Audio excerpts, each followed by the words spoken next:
यदि आप हमारे चैनल के सभी गाने को पसंद करते हैं तो डीडी प्रोडक्शन हाउस के यूट्यूब चैनल को लाल बटन दबा के सब्सक्राइब करें और घंटी के निशान को जरूर दबाएं। DJ Sumit Satish Rema, presented by DD production house. छोरा ले लेके सुता के नारक टाल में गल के चुमा चाटी गोरे गोरे गाल में। छोरा ले लेके सुता के नारक टाल में लेल के चुमा छोरा हमरा गोरे गाल में। ये सखी ले लेके मजा नारक टाल में लेल के चुमा छोरा गोरे गोरे गाल में। डीजे सुमित सतीश रेमा,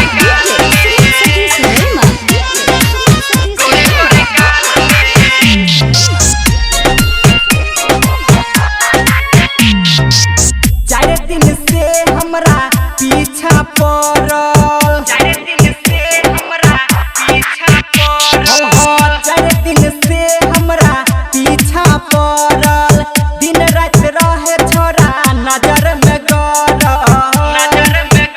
छोरा लेल के फंसा अपन जाल में लेल के चुमा छोरा हमरा गोरे गाल में।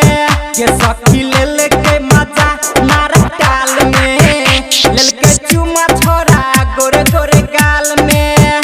छोरा लेल के सुता के नारक टाल में लेल के चुमा खूब गोरे गोरे गाल में लेल के चुमा खूब गोरे गोरे गाल में। डीजे सुमित सतीश रेमा,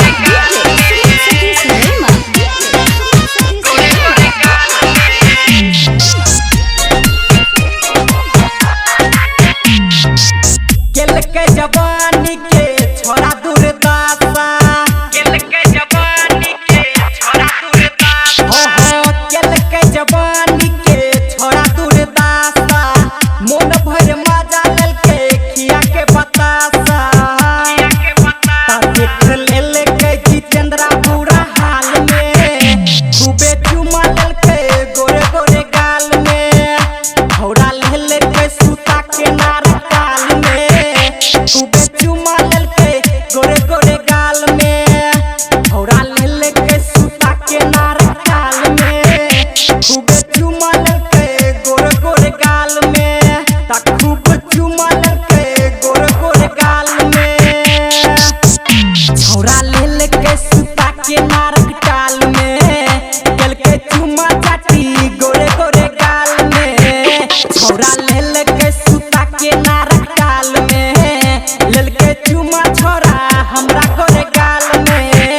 ये सखी लेल के मजा नारक टाल में लेल के चुमा छोरा गोरे गोरे गाल में। presented by DD production house Sakri.